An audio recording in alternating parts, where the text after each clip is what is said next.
Alexander Stadium. What are your thoughts? Yeah, huge. I mean, it was just another level because of the size of the stadium, the quality of the stadium. You know, event worked great. And what we've seen was, obviously, we've had quite a few elite athletes, lots of records broken. It was just a big event. I think the stadium just added to it. And obviously we will be going there again. So we're in the process. Everyone's asking. We're going to go there again. It's important for us to be everywhere, you know, at the smaller stadiums, but also at these big stadiums, because they do have an effect. It's impressive being there. And I was proud to race there, you know, it was great. Yeah, I mean, you touched on that. We had Jake come down, obviously Dave's amazing time. But you felt like they were coming down because they'd seen the hype. They wanted to see that. They wanted to see what it was all about. We were in this massive arena. Is that something that you're proud of, that we've got this elite now looking at the race?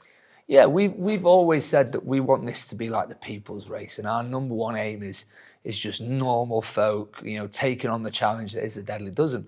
But for any sport to be taken seriously, we have to have the elite waves and have them elite folk, the athletes that are coming down to take the championships and take the world records and stuff like that. And obviously, as we know, we need to keep ramping up our standards and ramping up the judges that we have. But yeah, it's a key part of any race, is that you have a contingency of elite individuals. And for us, we want to make sure that we stay as like the people's race, and we are very grassroots and all that good stuff. But we need to be that legitimate race that's a real powerhouse in the world of fitness racing. We need the elites to come. Yeah. So with that said, and you know, it's called the Deadly Dozen. We're on the search for the Deadly Dozen. How are we going to find that elite Deadly Dozen in our race? So the bottom line is, yeah, I mean, the Deadly Dozen is the top 12 athletes in the world within any age category. What we have to do now is we have to have the championship races, and the bottom line is the top guys, and by guys, men and women, the top men and women in the world, they're going to want to win prize money. So we're going to need championship races where our judges hold people to the highest account in terms of standards, and we need enough prize money that's going to bring them in. So we're going to have the UK champs next year. So next year we've got a few championships early in the year. So a lot of the national championships are going to be first half of the year. So Africa is going to have a championship early on in the year, probably before the US and the UK champs. UK champs and US champs. UK is a 2-day event, so 23rd, 24th of May. Venue to be announced. The USA champs is going to be a 1-day event on the 23rd. That's going to be more than likely at San Antonio under lights. It's going to be a fantastic event. The UK champs, obviously, championship money will be different at different national championships. Obviously, the UK has had a much bigger season than anywhere else. This is the home of the Deadly Dozen. We're going to be self-funding, so the Deadly Dozen, you know, this prize money may increase, but we're going to be putting in £60,000 into the UK champs. So the winners of the solo, male, female, and also the winners of the pairs, solo, mixed, male, female, mixed, they'll be winning £6,000. So there's good prize money to be had if you're the overall winner at these races. And obviously, all the age categories will have podiums at the championship events. You know, and there'll be flags to be had. You'll have all sorts of awards. And as we bring in more sponsors, we want to really make sure them podiums are valued. So there's going to be over £60,000 at the UK champs. Next year, end of the year, on the 5th and 6th of September, we're going to have the World Championship, and that's going to be at Crystal Palace. Now, for that event, we want to double the prize money at least for the World Championship. So there's going to be over £120,000. So that's British pounds that we put into that prize fund, and there may be more added. So that's going to be a minimum of 12,000 Great British pounds for the winners of the events. And obviously, there'll also be prize money for second and third across the overall. That's going to bring in the competitors, and we're gonna look to keep scaling that. You know, following that, we're going to eventually do an invitational in Dubai where we invite some of the best athletes from around the world. And we know that we want to give the normal folk the credit they deserve through our medals, through our fit cards, for all these different things. But to bring in these elites, we need the prize money. They need to be paid for the level of performance they're at. So just coming to the British champs first, we'll go on to the world champs. I could be sitting here having already raced, not knowing, but I will have qualified for the British champs. I don't know anything about it. Yeah, so all everyone that's to qualify for a Deadly Dozen Championship, you have to have done a Deadly Dozen within that category. Right. We will not have wildcards or invitationals. That's what the invitational will be. So Dubai next year, there'll be an invitation. We'll invite, all the sort of great athletes across different sports and fitness influencers to come and take on the Deadly Dozen. Who's the deadliest athlete in the world? When it comes to championship races, you have to have raced a Deadly Dozen, and we will work off the leaderboards. So if there's, let's say, hypothetically, there's 100 spaces for a specific age category, so a 5-year age category, then what will happen is the top 100 spaces will get qualified into the. So we will be looking at every time in the UK. So you have to be a UK citizen to compete in the UK champs. We will look at every time on the leaderboards, and if you fit into that, we are looking at creating a championship tab where you can actually see whether you're qualifying at the moment, and you'll either drop out of that. So if there's 50 spaces and you are 51st, then you need to do another race. If you are 50th and there's 2 more races coming, you might be knocked out. So you need to get to that other race.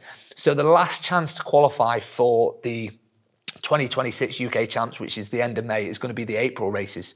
So there's 3 races in April next year that have still got lots of spaces for. That'll be the last chance to qualify. So everyone that's done Deadly Dozen through 24, through 25, if they're on the leaderboards and they're in the top amount, they will qualify for the UK Champs, and we'll send them an email for them to sign up. April next year is your last chance to qualify. And we're going to have awards and prizes for age groups as well as the overall. So one thing is with Deadly Dozen is at the normal races, we're planning on having thousands of races every year. So in the UK, there's a race every weekend. And it takes us, 15, 20 minutes to do the overall podiums. So if we do podiums for every 5-year age category, it would take hours on the day. And there's just not enough competitors, even when we scale up to 1,000. At championship races, that is when the best athletes from the age groups will get a podium and they will get prizes. So the cash prizes will be primarily for the overall winners, the elite athletes. However, all the elite age group athletes, we were going to make sure that we reward them really well and they feel like they're really valued. It's really, really important for us that we value and we reward the age group champions. Now, as we know, I've raced this year. I'm not saying I'm in that top 10, but had I been in that top 10 or that top echelon, how will I know that I'll have qualified for the race? So we will literally be sending out emails and you will know, right, you'll get your invite.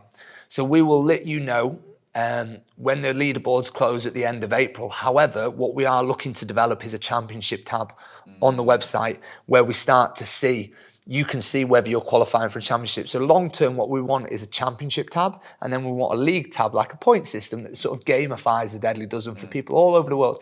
Because we don't just want the elites qualifying for the world champs. We also want a league. So every individual, because we see ourselves as that people's race, that we really are that race for all abilities, that you can still partake in competitive online sort of gamification where you're in a league type setting and you can do more races and knock your points down. But there will be a tab on the results system where you can see, right, I'm currently qualifying for the UK champs. And it might one day you go on, you're no longer qualifying, well, you need to do another race. And I think that's going to be a really good system to motivate people, incentivize people. So it's all based off the leaderboards. However, what we are going to do, any championship races, if you podium at them within your age category, you're going to get an automatic qualifier for the world champs. And the way the world champs will be is the leaderboards will close 1st of June. So we've got a good sort of 3-month window to invite people to the world champs. Now, the way in which that will work is we want to make sure that we get global participation because we are a race that is going to be truly global, potentially over 100 countries worldwide. We need to ensure that we have fair participation. So the Deadly Dozen, the top 12 within any age category, they might just be from America or just from the UK or just from Spain. And it doesn't matter. You are the Deadly Dozen, doesn't matter what country you are. So if the top 12 athletes in the 18 to sort of 29 category just so happen to be all Germans, then the Deadly Dozen are 12 Germans. However, what we then do, if there's another 100 spaces, we then pick the top times from all the countries. So if there was 10 countries, each country would get 10 spaces. So the 10 fastest athletes from then 10 countries. Now, if there's 100 countries, then they just get 1 space each. If there's 101 countries, then unfortunately that country does miss out. Yeah, so we do want the top athletes getting automatic entry because the fastest athletes do deserve to be at the championship. But then we also want to have a little bit of fair sort of participation from different countries. So we're making sure that we get as many countries involved in these championship races as, i.e. the World Championship, as possible. Is this sort of an open invite now to everybody from a CrossFit background, to a Hyrox background, to a DECA, to a running background to come and race this race? The bottom line is we know that we consider ourselves now to be like the most underestimated race in the world. And this race is a beast of its own. It's aerobic power and muscular endurance. It's the longest sprint, which is the 400. So it's short, fast, hard runs with high reps. And it just creates a beast. So the way I see it is CrossFit can be anything, right? But they deserve to be classed as like the fittest on earth, incredibly strong. But there's that strength emphasis and quite a technical emphasis. On the other side, you've got, let's say, Hyrox on this spectrum, and it's very much a running emphasis. You've got to be a really good runner. Deadly Dozen sits in the middle where it's just fast runs, fast 400s and high reps. Like, them weights aren't particularly heavy for someone that is an elite fitness race, and they're going to look at it and go, that's easy. The CrossFitters did that. Time and time again, you've seen yourself, thousands and thousands of fitness racers are saying, that is the hardest thing I've ever done because it red zones you. It's a single loop.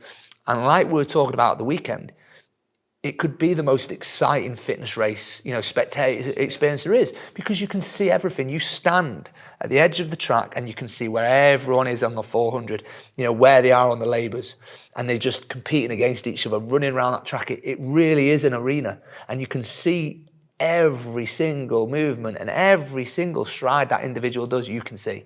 So it's a great spectator experience. So I honestly believe that some of the best athletes in the world, they're going to get caught out by this race, and they're going to go, and if they don't train specifically for it, it's going to burn them. And it's not because, they're not fantastic athletes. They are. It's that it requires so much of you. Muscular endurance. And people always emphasize running ability and maximal strength. The most useful performance quality there is pretty much muscular endurance, the ability to keep contracting, time and time again. And Dave's an example of someone, like we all know, we need to get judging just right, but Dave's an example of, he almost seems purpose-built for Deadly Dozen because he's a shorter athlete. A lot of the big Hyroxers are taller. And I think he's going to be hard to beat. And I would put money on it. I mean, I'm happy to put money on. Okay. I think he's going to beat most of the Elite 15. Let's say it now. Who would you put your money on to win the first ever Deadly Dozen World Championships? Dave Parkin. Dave Parkin. Yeah, no matter what athlete, the only ones, like we've always said, I believe, don't get me wrong, the hunters of the world, I think, are just going to be phenomenal. And when they focus on the race, if they choose to, because they might go, it's not big enough for me yet. I'm not interested. But when they focus on it, they're going to be unbelievable. I think there's going to be some CrossFitters out there that are so strong. And you get a CrossFit that can run, and they can run a mile in they're like a sub 5 minute mile, and they're also strong. Yeah. They're gonna do really well. Yeah. But Dave has done it enough. And we know that I can beat some elite guy. I am a good-ish fitness racer. I am not elite.